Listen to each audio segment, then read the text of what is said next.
Good morning, everybody, and welcome. Thank you for joining us for our third virtual town hall meeting with our local elected officials. I'm just going to allow for a quick minute and let everyone sign in, and we'll begin.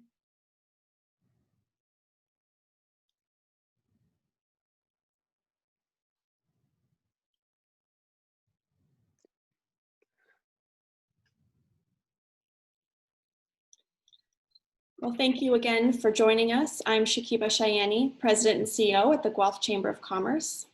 As you all know, the economic landscape has continued to change over the last few months, weeks, and days. So we're happy to be able to ensure that our members can stay engaged with our elected official through these virtual town hall meetings. The Guelph Chamber continues to advocate on your behalf to all levels of government for the tools, funding, and other supports you need during this period.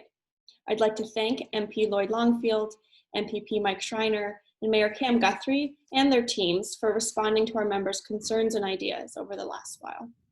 Today, we'll be giving each of them a few minutes to address all of us on how they are working to support businesses right now.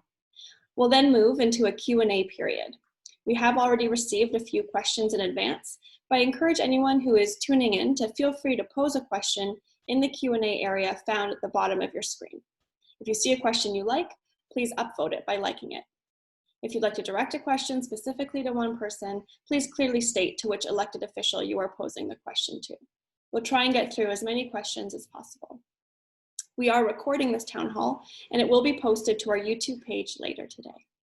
So without further ado, Lloyd, I'm wondering if you could start us off with an update. Well, thanks, Shakiba, and good to see Cam and Mike. It seems like we live on these screens these days. I know we have a meeting later on today as well, as we're talking about the economic startup of the phase that we're going into right now. Of course, it has been a learning experience, to say the least. We're still learning, looking at the numbers in Waterloo, Wellington, Guelph. Still not where we need to be. Our number is still way too high. Still a lot of community transmission going on. So the health piece of that is still something that we're hoping to see come down. But in the meantime, we're getting back to work as safely as we can. In terms of the federal government, I've been spending a lot of time in the last 2 weeks on the commercial rent program and working with landlords and tenants together and trying to get landlords and tenants into the same room at the same time so we can answer the questions and go through the forms. And that's been working reasonably well because we're funding, providing some offsets for rent through the landlords and not directly with the tenants, which is really the only way the federal government is able to approach the problem. We have questions that need to be answered, and normally landlords don't ask for things like your income statements, but as part of this process, we have to be able to help the landlords manage the offsets for the tenants. So we're going through that right now. So if there are tenants or landlords on the call, you can reach out to me and to my office, and we can help to set up some of those meetings. The CERB has been extended, but we're also working on getting people back to work. So the wage subsidy program is the vehicle that we're using so that the employers that are still in a position where their revenue isn't there can access wage subsidies to bring people back onto staff and get the payments coming in through the federal government to cover the costs of getting up to speed. And then the CERB for people that don't have access to getting back to work, maybe the job isn't safe yet, or maybe the job isn't there. We have that program that's been extended. So trying to cover off people where they're at, as well as businesses where they're at, to try and get us going slowly back up to speed. We had a caucus meeting a few nights ago, and Chrystia Freeland's quote from that was that we're not at the beginning of the end. This isn't the curve going down to zero. We're really at the end of the beginning. You know, the first phase of this is now ending, and we're looking at a second phase. And of course, the concern is the second wave, and that's something that we're really being diligent about and looking at. What can we do to make sure that we are protecting ourselves as the second wave comes in this fall. And it's not a question of if, it's something that we do have to plan for. So it's going to be a long time. It's something that we're looking at more months ahead, but really trying to help businesses get to where they can get to and help people be safe throughout the whole process. So thanks, Shakiba, for giving me a minute or two, and back over to you. I'm looking forward to the questions. Thanks, Lloyd. To you, Mike. So thanks, Shakiba, and thanks all of you for joining us today. And of course, a shout out to Lloyd and Cam. It's just been a pleasure working with both of you through a very challenging time, and really with our whole community.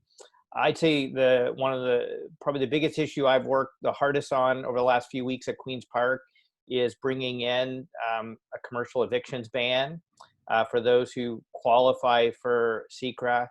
And I don't like to toot my own horn sometimes, but I was really proud of the role I played. Like, it looked like that wasn't going to happen. And I went to the government and said, I'm willing to really work with you. I'm willing to take some heat on this. And I did take some heat from the official opposition because it's not a perfect bill, but it's a huge step forward.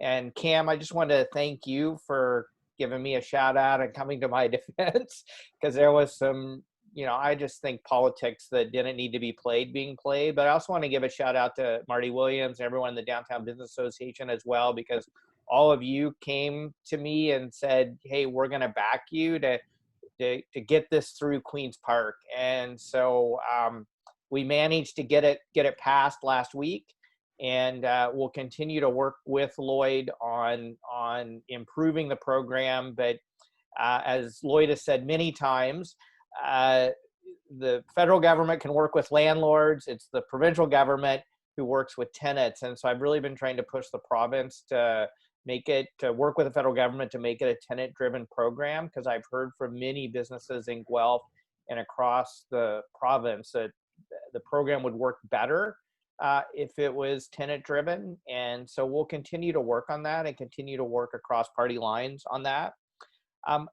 I've had a lot of questions from businesses about how the reopening works, and it is a bit complicated. I'm going to post the government's reopening webpage into the chat at some point. But we are in stage 2 of phase 2. So phase 1 was sort of the lockdown.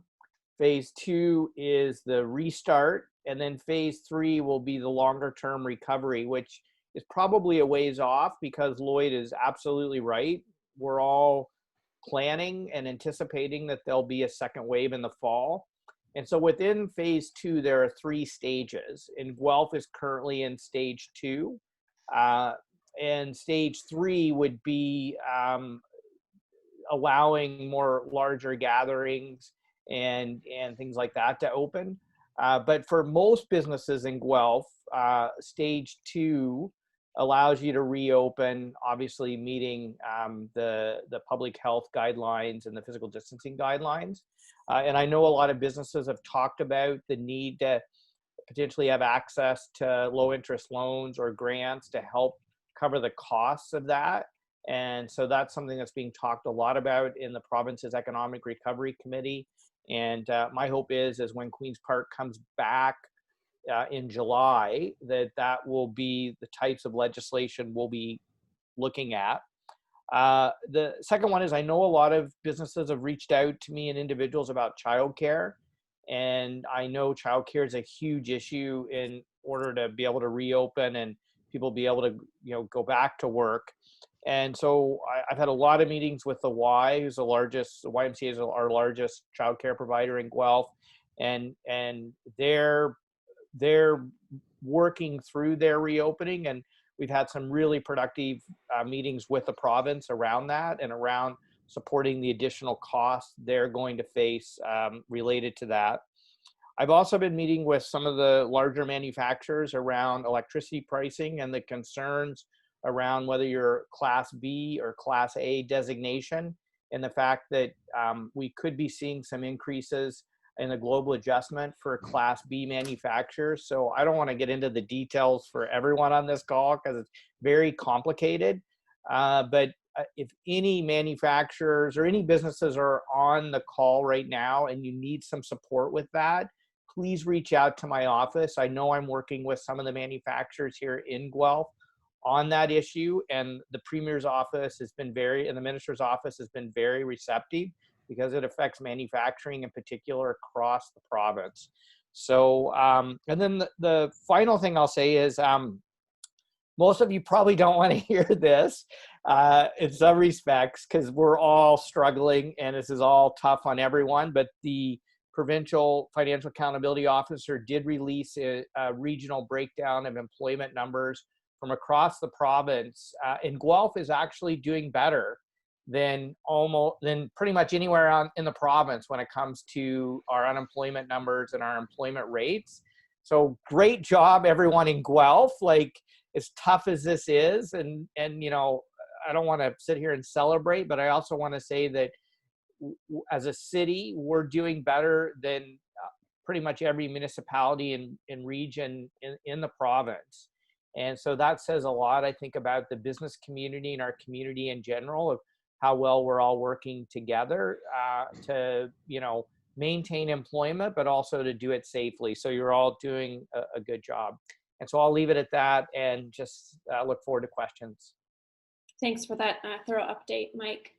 Cam, to you. Great. Thank you very much, everyone.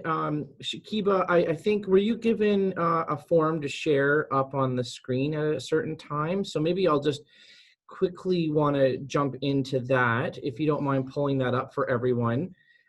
As everyone, I think, should know, we convened the Mayor's Task Force on Economic Recovery. Of course, key members of that would be the people that are on this call right now.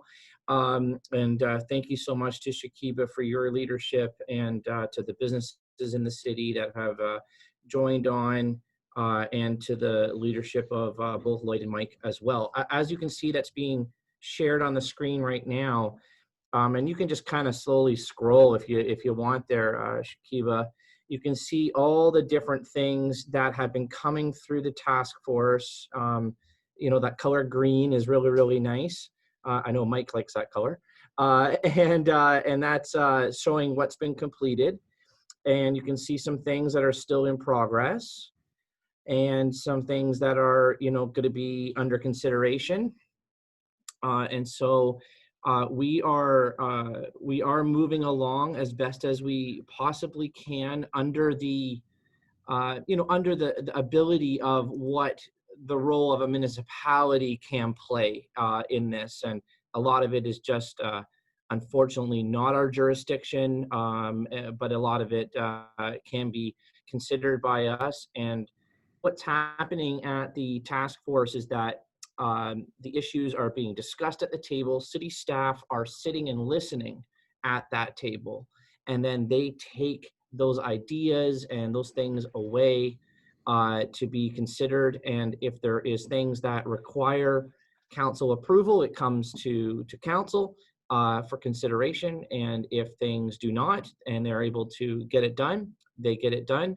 From an advocacy point of view or an intergovernmental relations point of view, again, if it's just under the municipality, we can do that in-house, but a lot of it has been done in collaboration with both Mike and Lloyd as well. So we've been doing really good sort of partnership work on that. So as you can see there, and thank you, Shakiba, for having that ready to share. It is important to show people what's been happening, what's been worked on. It's about action, and so you can see all the green there.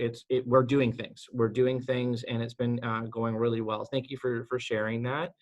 I did just want to mention there was a couple of TriLevel letters of advocacy that has gone out by both Lloyd, Mike, and I over the last month on some pretty key issues that have been addressed by the provincial government. You know, is it all on us? Probably not, but are we there from an influence point of view, or adding to the other voices around the province that are asking for those same things? Yes, absolutely. And so those voices help. And and those voices of, the Downtown Guelph Business Association, where the Chamber, other, Innovation Guelph, Guelph Business Enterprise Center, all of those kind of pushing a little bit to the issues that we're hearing on the ground, are starting to be reflected in decisions being made, especially by the provincial government. And so that's been really good. I do want to say a big thanks through the task force and through the efforts of Shakiba, the PPE and where the portal that they've providing for businesses, that's come together really well. And I am hearing some great feedback about that, because that's been a big issue as we're going through these phases of reopening.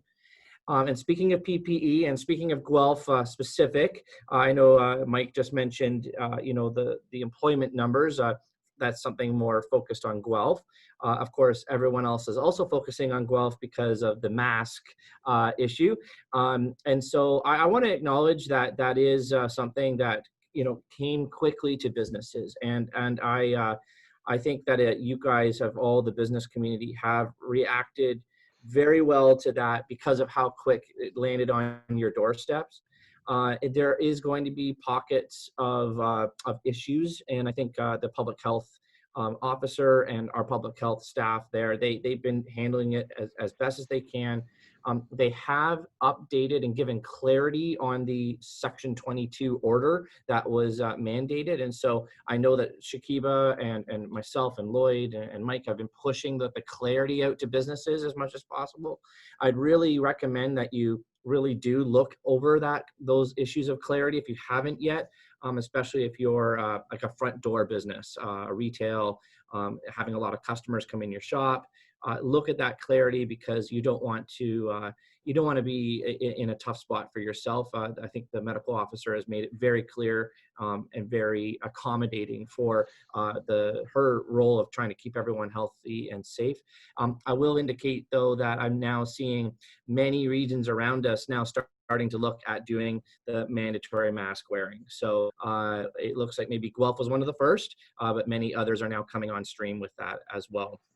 And then the last thing I just wanted to talk about before any questions is just to say, probably the biggest thing that came up, in the media and everything the last little while was, patios spilling out onto the streets, opportunities of, even before that, patios onto the sidewalks. Staff got that together quickly. And the feedback I'm hearing has been good so far. We're looking to have that as an opportunity to expand. And, hopefully as things get better, especially from a virus point of view, that we can start to see more, opportunities for things to be, opened up for more chairs and more patio settings and things like that for some of the downtown businesses, but not just the downtown businesses anywhere where they might have that ability to do that. So if you are a business that needs a patio, whether that's for food or just goods and services, please reach out to our city staff here that can help you with that. From a financial point of view, the city is actually in a very good position. We are still advocating to the federal and provincial governments. Here's a little nod to Lloyd and to Mike. Hello. About our need from a municipality point of view. We are approximately $12 million in deficit for the city of Guelph. But with the mitigating risks that we have taken from a staff perspective, council perspective, we think that we'll be able to mitigate around $9 to $10 million of that so far. And so we are in a very good position. Our reserves are very, very good. They've increased over the last 5 years to a point where we can handle these issues, but it should not be something that municipalities should be handling. This needs to come specifically from the federal and the provincial governments helping municipalities. So we'll continue to advocate for that. I know Mike and Lloyd are advocating for that help as well. And that just translates into better reaction from the city to help businesses if we don't have to worry about these financial stresses that are happening on our municipality. With that, I'll stop talking, and thank you very much for having me here today to give the update. Make sure that everyone always feels free to go to guelph.ca because Lloyd and Mike and I have that kind of portal there where we can have anything that's municipal, federal, or provincial all in that portal at guelph.ca, and that's always a good resource to use. Okay, back over to you, Shakiba.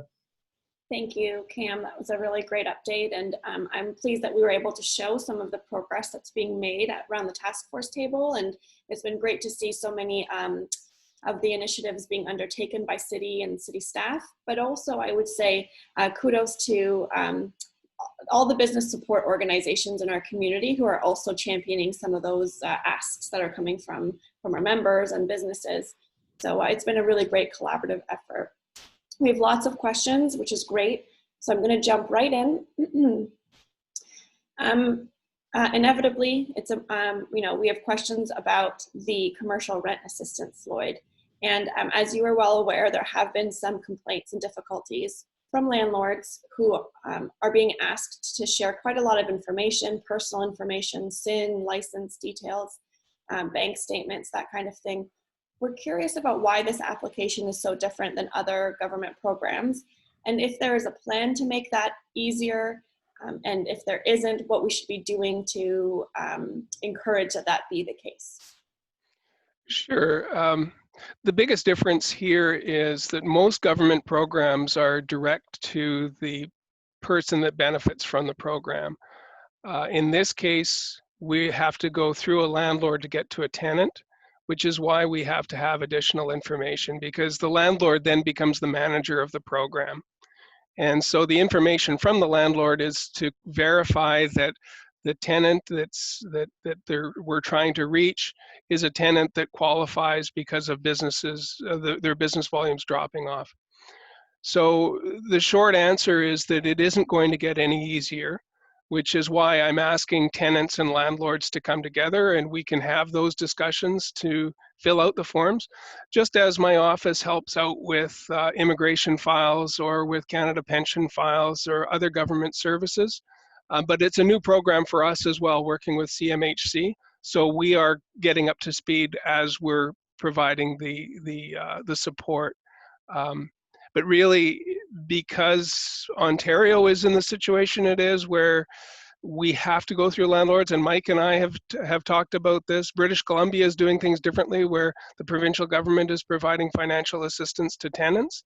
Ontario isn't doing that. So this is really the only way for us to provide that service. The other piece that we're doing is we're expanding the CEBA availability for businesses to be able to go to get up to $40,000 interest-free. If you pay it back by the end of 2022, you get a 25% credit. And we are working, there's been a delay in the rollout of that. We were hoping to see it last Friday. There's some IT issues. We're dealing with 121 financial institutes in Canada that are going to be delivering this to the businesses that need assistance. Sole proprietors is mostly what we're focusing on, and it's sole proprietors that have a business account with their financial institute. So that's another gateway, which, what we can only do is go through federally regulated agencies like the banks or like the CMHC to get support to the tenants of businesses. So then maybe I'll pass it over to Mike and ask, what can we do to get funds into the hands of tenants to help keep folks in their workplaces? Yeah, keep helping me put pressure on the Premier and the Finance Minister. I will say I'm on the Economic Recovery Committee, which I'm missing right now to be here. But we've been meeting almost every day from like 9 in the morning till 6, and sometimes as late as 9 at night. So you can imagine how many hundreds of people have come to the committee already. And so far we've been focusing mostly on the tourism and hospitality sector. And I'd say 70% of the people who have come to the committee have asked for the province to look at a program like what BC and Quebec is doing, where the province is putting in some money to help tenants as well. And so I think the government is hearing that message, because I mean, it literally is, they're hearing it over and over again. And so I would really encourage the chamber, both locally and provincially, I know as well as other business support organizations such as CFIB, Save Our Small Businesses, which is a new organization that's grown very rapidly over the last couple months. to keep helping us put pressure on the provincial government in Ontario to look at providing some direct support to business tenants, because they're going to need it. And I mean, the bottom line is we're not going to have an economic recovery if businesses don't have the ability to reopen when we are able to reopen. And so please help me continue to deliver that message. And I could also add that, and I know we have lots of other questions, but this does fall into a bigger bucket, is the FedDev agency is another one that people can go to. And there are programs for any other businesses that don't qualify for the programs that we've already rolled out. There are programs with the local federal, the FedDev agency. And I'll get that up onto the chat room. Perfect. Thank you. Mayor Guthrie, we had a question from someone wondering about the decision that was made most recently about closing streets downtown. People are curious about where that is in progress and how you might think it might affect other businesses who perhaps don't have patios. Yeah, that's a totally fair question. So actually, right now, it's sitting on the desk of the Minister of Municipal Affairs and Housing at the province. There's actually, not to get too technical, but there's actually like a zoning order that requires that to be looked at from a provincial point of view to allow some of that, as described in the question, to actually take place, especially specific to closing of streets. The city is not, and I am not one to suggest or push any of the specific streets or areas in the downtown core that would accommodate that. That would be up to the collaboration with the Downtown Guelph Business Association, specifically through Marty. And then also it would have to be more driven by the local businesses. If there's 3 or 4 of them that wanted to get together and then submit an application, again, still through collaboration with the Downtown Guelph Business Association, then it would be looked at on a piece-by-piece basis, on an application-by-application basis. And so right now, as I said, the current patio program where the things are just spilling out onto the sidewalks is working really well. But as we look at allowing it to go into parking spaces or to shut actually streets down, there would be any of the businesses that really wouldn't want that, or it wouldn't it would hurt them in a way. It's not something that I would want to subscribe to, nor would Marty or the Downtown Guelph Business Association subscribe to that either. So it hasn't come to fruition yet because there's still some hurdles to kind of go through. There certainly is, though, a huge desire by those businesses that really need the extra space to try that and to help them with capacity and to also from I would say, a pulse check from a lot of people across the city. They would really like it to be more of a draw as an experience to experience in the downtown core. We have to be careful with that because there's still a virus that we have to be aware of. And so we don't want to turn it into sort of a tourism gathering event style.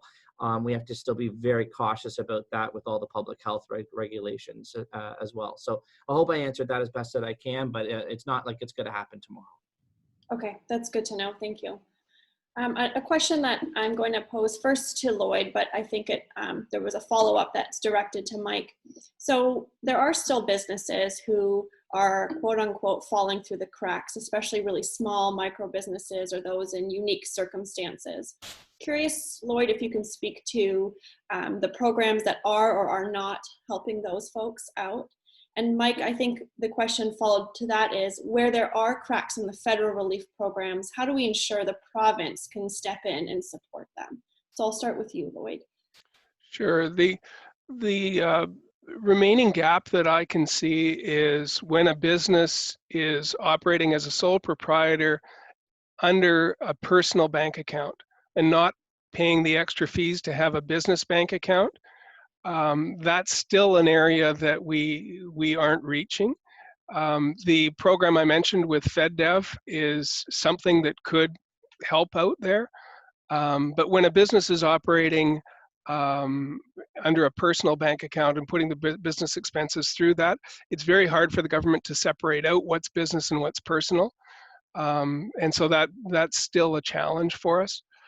We do have some programs that, like the Digital Main Street program that has rolled out to help businesses go digital.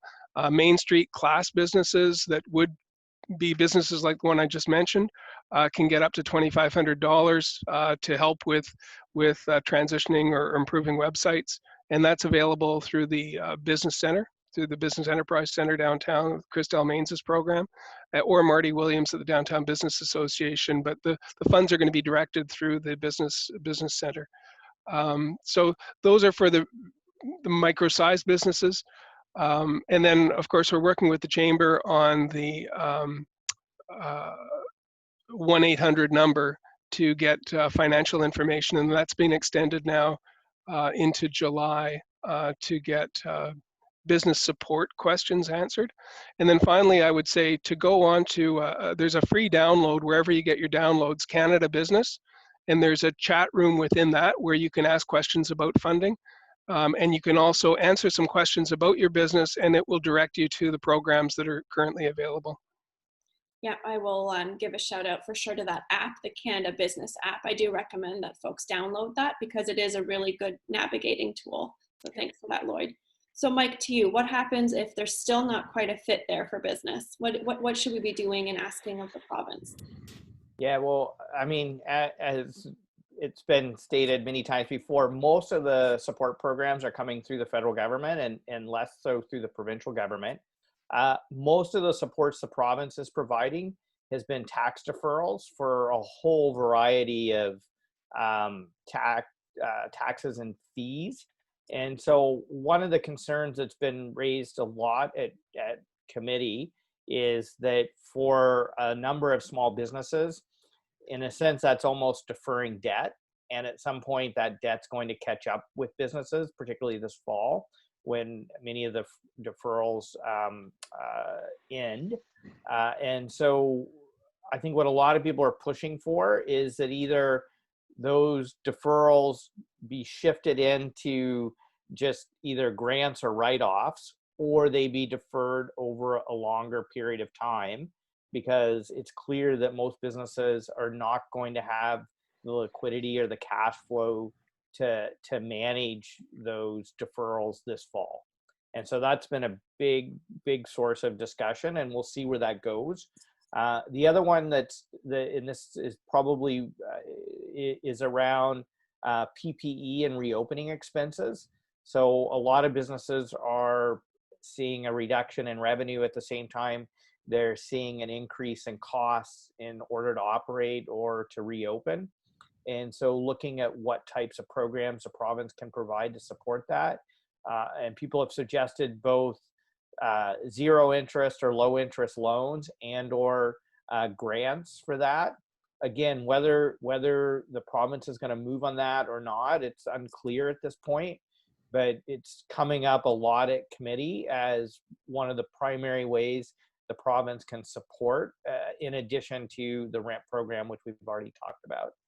And so I'm going to be advocating for those. And if you want to, any business that can provide specific examples or stories to help make the case, that's been very valuable. It certainly helped me in the debates around the commercial eviction ban and moving that forward, because there were a couple specific examples from Guelph that people said it was fine if I used those examples, and those were very powerful in moving that forward. So any of those kinds of stories are very helpful. Okay, that's great, thank you. And I know we've held some great consultations with different industry leaders collecting those stories. So that's been an excellent process as well. So on the note of deferrals, we have a couple questions, of course. They're directed to Mayor Guthrie. Cam, what are the options around extending property tax deferrals, especially while businesses might struggle with rent over the coming months? Sorry, I just had to unmute there. So right now the city has extended it through to the end of July with no penalties, no interest fees, no one calling you to bug you about it. And we have every month we have what's called a COVID-19 update council meeting. So it's just a council meeting just focused on COVID-19 issues. This is obviously one of them, the financial part of it. And so I was told that we're going to be having that another, well, because we have one every month in July at that COVID meeting, will be another discussion point on what we do in regards to property tax deferral, all financing kind of issues as well for the and for obviously the residents and the businesses.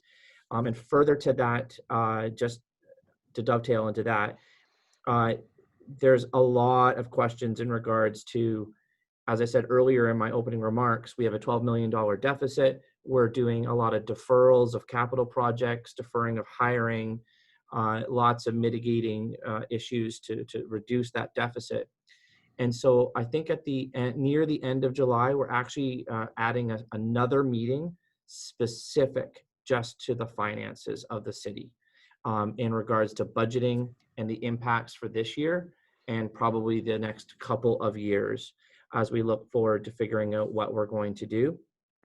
I have my own thoughts about that as the mayor, but I hope that whatever is done, that it is thinking about the taxpayers and affordability within the city and tax relief for people, not only this year, but moving forward. So stay tuned. That's good. If I can, I'm going to add just a touch to that, because it's come up a couple of times about how the federal government and provincial government might be able to help the city. And what I'm advocating for is the city as a large employer, and the employees of the city are the customers for the businesses in Guelph. Very similar to the University of Guelph, funded by the province, but major employer in Guelph. Those employees at the university are major customers for all of the businesses in Guelph. So from the federal side, how do we support employees of these larger organizations that are either funded through municipal taxes or through provincial taxes, and knowing that those are the customers that we need to help get our economy back on track. So those are the conversations we're having in the background to see what's possible. When it gets into reserve funds, every municipality is going to be in a different situation, so that becomes quite complicated for the federal government. But in terms of employees and people that pay federal taxes, there's a little bit of an easier road in. It's not 100% easy because of the way that our federation's set up, but it's at least an opportunity. Thanks, Lloyd, and I'll keep you on because we have a couple questions about federal programs. First, really one is a comment, but certainly the idea that the CEWS, the wage subsidy, has really been a lifeline for businesses. It's currently scheduled to end at the end of August, but I know many businesses will need this right into 2021, and if it's not to its full degree, at least a phased approach in loosening those terms. So I don't know if you can comment on that quickly about knowing if that's going to be extended, but we certainly would like to advocate for that. Yeah, the voices are being heard, and we also have committees that are meeting through the summer. I sit on the industry committee, and we're looking at the industry impact. The finance committee would be handling that question. And so we know that with all federal programs, the Prime Minister has said from the start, we'll be there as long as we need to be there. And the complexity, as the whole economy isn't shut down together, it becomes a little bit more complex about how you manage programs. But it is definitely something that we know has to be addressed going forward. And we've already given a signal by the CERB being extended. We are under this is all under a review process, and so much of it really depends on, well, there's so many variables. People wearing masks, Guelph is ahead of the game there. As we get into the second phase, it would be very surprising that Canada would not follow countries like South Korea, where masks are mandatory in public. So we'll see where that goes, but the public has to buy into these programs as well. So we will be helping as much as we need to for as long as we need to, is kind of a general answer there. Okay. Thank you. That's good to know. There have been a couple of questions. Actually, I'm going to deviate a bit to Mike and Cam about climate change and its relevance. So we know we're in a pandemic, but we can't lose focus on the fact that we're going through a climate change crisis. And I just lost the question I wanted to ask, but I know it's related to the PACE program as well, and figuring out whether or not that something like that could be a stimulus for our economy and our recovery. So curious first perhaps to Mike, if there's a comment you'd like to make related to our mindfulness on the complexity of the crises that we face at a given moment, and then to Cam to speak to PACE. Yeah, well, I mean, one of the things I'll be pushing, and I haven't talked about it publicly that much at this point because most of my focus has been on dealing with the current public health crisis and just everything associated with it and economic recovery. But I think having a green economic recovery, I think could really position Ontario very well for success. So one example of that is in the past, building retrofit programs and green building programs have been highly successful with high multipliers in terms of job creation, and has the benefits of helping people save money on their utility bills and also reduce our carbon footprint from our buildings. I've had some great conversations with people about Ontario has the ability, and there's some real Guelph specific components to this, to having a complete supply chain for electric vehicles and battery storage. We have the rare earth metals in the north that can be mined sustainably and with sort of low capital investment. We have the automotive manufacturing capacity, Guelph being one of those with of course, and there's huge opportunities for First Nations involvement in that, which I know Shared Value Solutions, which is headquartered here in Guelph, has been very active on as being part of an economic recovery. And if you look at where the global numbers are going in terms of investment capital, I think the communities, provinces, jurisdictions that can position themselves in that economic space have a huge opportunity to attract not only local but global investment. And I think Guelph is well positioned for that. And so those are some of the things that I'll be advocating for. And one important component to that, and it relates to municipalities, is the importance of continuing our investment in transit. And I know it's a huge cost for municipalities. So one of the things I'm pushing for, and I've met with Minister Mulrooney, the Transportation Minister, about, is having the province support municipalities around their operating costs for transit. Just because I mean, Cam can talk about this, but that's the biggest challenge most, cities are facing right now, is they're sustaining huge losses on keeping transit going, but it's vital to our economy to keep it going. And so I think the province is well positioned to support municipalities in that regard. And it also has a climate element, obviously, because you're getting people, out of cars and onto public transit. Thanks, Mike. I appreciate that. Cam, did you want to speak further to the PACE program and climate-related, economic recovery? Sure. Mike, you're really knowledgeable on this green stuff. You should consider a career in it. You're very good at that. I echo everything that Mike just said. I think the PACE program specifically, and I did answer this, I think I just answered it in the Q&A section if people want to go to that to sort of feel out what my response is. But this was actually brought up a couple of months ago at the city, specifically around the stimulus. And if we can get that program up and running, that will get installers up and going. It will start to stimulate the economy with retrofits of homes and businesses. I know that the original sort of outlook, and I'm sorry, I think Alex might be on this call here, so I'm sorry to put you on the spot, but from RNG Guelph. But I know the original part of the program was more to multi-residential, high density sort of types of buildings and units. My preference, because of COVID, would be to see about that expanding to the greater residential options. I think that would be a better stimulus than just to do what was originally thought, even though what was originally thought was a good idea.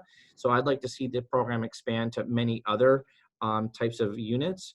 And then the last thing is just from a one of the things, Mike just talked about is, electricity prices. So we have a pandemic, and then, we all go through, whether it's a household or a business or a large manufacturer or whatever it is, it's like, oh my goodness, we have these high energy prices, and then it takes through all the bureaucracy at the province and all the different levels of oversight to try to get them lower, and it's only for a certain amount of time.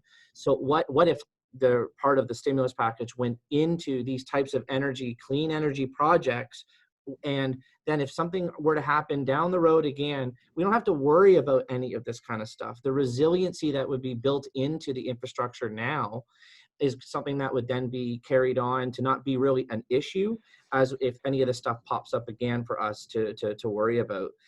And then the last thing is, and maybe I'm giving Lloyd a setup here, a softball, so I'll just barely touch on it. But from a federal point of view, I'm waiting for it. okay, from a federal point of view, Minister McKenna, has been, laser focused on sort of, okay, we're going to help with stimulus, but it's got to tie into something around the environment, climate change, clean energy. And the investments that have been starting to be made and rolled out. I mean, even the announcement about transit and the bike lanes and active transportation stuff. I mean, this is all aligning with sort of stimulus work to come in the next few years anyways. So I think there's a lot of synergy and a lot of partnership and the same thinking from all of us on this. And it just makes sense from a job and climate change and saving money perspective. So it's pretty easy sell, really. It should just be done. Yeah, and we're working, as I said, I'm sitting on the industry committee right now. I'm also sitting on the environment committee. We're looking at the Building Back Better program. And that means, how do we involve clean technology investments? How do we attract clean technology investment from overseas? Looking at Europe in particular, there's a green recovery program in Europe that is getting a lot of attention in our circles in Canada, in the caucus. There is a program tonight. There's a webinar that's going on between 5 o'clock and 6 o'clock by the Corporate Knights. And Bill Morneau is going to be one of the guest panelists to talk about the financial impacts of building back a better economy with clean technology, as well as making sure that the vulnerable people that have really been highlighted through this crisis are supported differently going forward than they have been in the past. And what kind of programs do we need to implement from the government of Canada, as well as working with the provinces and territories on things like mental health, which is another whole issue that we have to look at going forward. Is there's going to be a fair amount of damage already done that we have to work on improving people's mental health as we get through what the next months are going to be showing us. Thanks, Lloyd. So tonight, Corporate Knights, corporateknights.com, check it out. I've registered. There's going to be a whole bunch of people from across Canada listening to that. And if you want to look at corporateknights.com, they've got really good presentations. They've had webinars throughout the crisis. They've had 8 webinars with large businesses, small businesses, civil society, very, very positive discussions about how we can do a better job with the environment and social programs going forward. Perfect. Thank you, Lloyd, Mike, and Cam for all of the answers to that. There's a few questions that weren't answered that I would actually like to follow up individually on, and I'll do that and coordinate that with your offices because I think that they're important. But I wanted to end on a question that has come up a few times, and I want to put a plug out to the Guelph Chamber's Advocacy Committee. So I don't know if our members know, we have an advocacy committee of government relation professionals that are made up in our membership. And it's a really thoughtful question that I'll just pose to all 3 of you, and we can use that as closing remarks. So this experience that communities, businesses, and governments have been through since March has opened our eyes and minds to new ways of doing things. While the temptation to fall back into old habits is convenient, we have to do better. Imagining recovery must be an opportunity to think about those things differently and better for our economy, for our environment, and for citizens. What learnings has your level of government taken away from this period? And how will you be using the new knowledge to improve how your systems work and interact with one another? Further, how can we hold all levels of government accountable to use this experience to create smart economic, social, and environmental change? So we're talking about system change. How do we do things differently? How do we ensure we don't fall back into our regular ways of thinking of how we consult, how we develop programs, how we execute programs, how we work together with not-for-profit, private, public sector businesses? What have you taken away so far, if you've had a minute to reflect? And how do you hope to change the systems and processes going forward? So is anyone brave enough to start first? Sure, Lloyd. So I think the first learning that we saw was when we transitioned from employment insurance to the CERB benefit and had to do it very quickly and get support straight into bank accounts. So the flexibility and the response that we had from the civil service was unbelievable. And I've said in a couple of meetings, this could be a movie and should be a movie going forward of how Canada responded quickly in the case of responding to people losing their incomes and getting other vehicles in place. What that then said to us was, how much more can we be doing digitally? Now that we're doing so much of what we're doing on meetings online, number one, what can we do to improve transparency and access to data? But number two, how do you protect privacy and how do you protect against cybercrime? And so those are two big issues that we're looking at in the industry committee right now. But I think that we are seeing an open government approach by default that has to happen. And really the balance then is, how do you protect the rights and freedoms of people to have their own data and keep it private? And so the ownership of data is a big thing going forward. The support that we've given to people has had a massive benefit to not only the people, but it's positioned us for recovery. And I think we're going to see a faster recovery than we have coming out of other recessions in many ways. But we still have the health crisis that we have to get through. So I think another learning is similar to when we did the Canada Child Benefit, was there is a massive economic uptake because of giving support to people that needed support.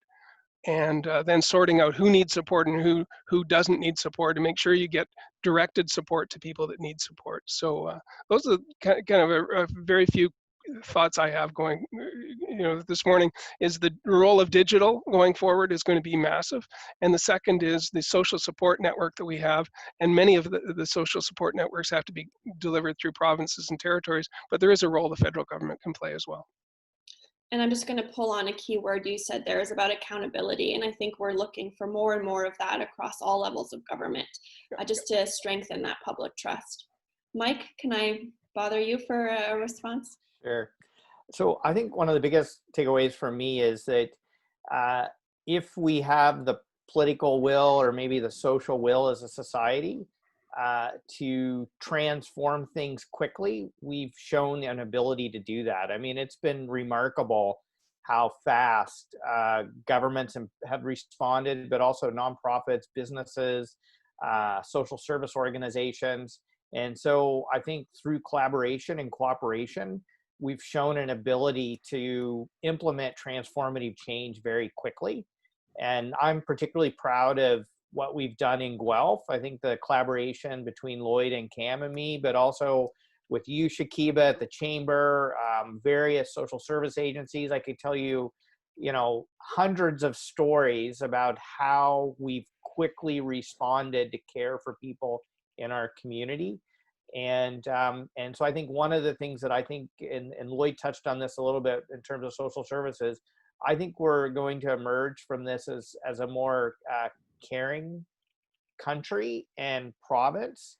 And I think given what we've seen, particularly in our long-term care homes, just the need to invest more in the caring professions, whether it's people who care for the elderly or, you know, care for our children or care for people in the healthcare sector.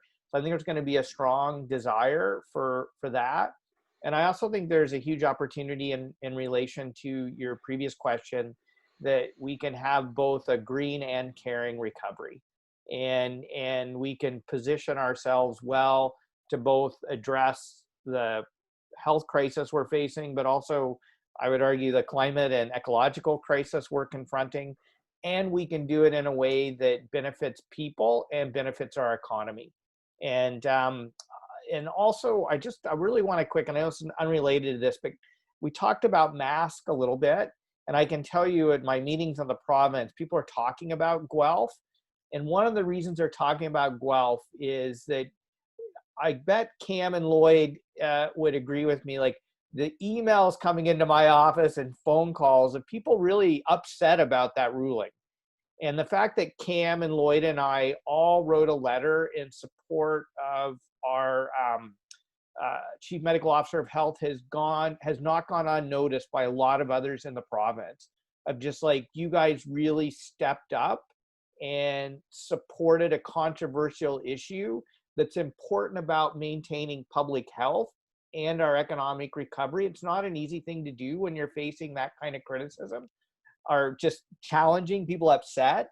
But I think if we continue, particularly around political leadership, to work together like that, we can support some pretty important changes in our community. And I think it's not only an example for us here in Guelph, but for other communities as well, as we move through the recovery phase and look at what the new normal is going to be post-COVID. Thanks, Mike. That was a thoughtful response. And Cam, last words with you. Well, thank you. I guess I'll just quickly, because I know you got time constraints, I'll echo what was said. I think from a municipality point of view, there's been some shifting of trying to, think a little bit differently because of the responding, especially trying to get things done quicker, which I like.